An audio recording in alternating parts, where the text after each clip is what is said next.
దీన్ని మా ఆయకట్టును పరిరక్షించాలని చెప్పేసి ముఖ్యమంత్రి గారిని నేను అభ్యర్థిస్తున్నాను.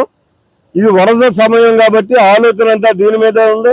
ఇక్కడ గొప్పతనం ఏంటంటే లాస్ట్ టైం ఇక్కడ రావడంలో ఏలేరు ఆయకట్టు ఏమైందో చూడండి అని చెప్పేసి ఆయన ప్రత్యేకంగా అధికారులకు చెప్పినటువంటి పరిస్థితి.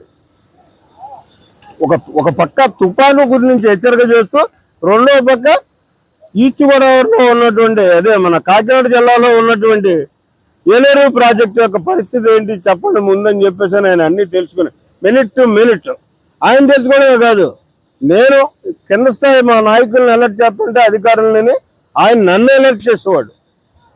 జనరల్గా ఎప్పుడు నేను చాలా అలర్ట్గా ఉంటాను, దానికంటే ఆయన అలర్ట్ చేసేవాడు నన్ను. అది పరిస్థితి. ఒక సమర్థవంతమైనటువంటి ప్రభుత్వాన్ని సమర్థవంతమైనటువంటి నాయకుడిని నిర్వహిస్తే ఇటువంటి విపత్తు పరిస్థితుల నుంచి కూడా మనం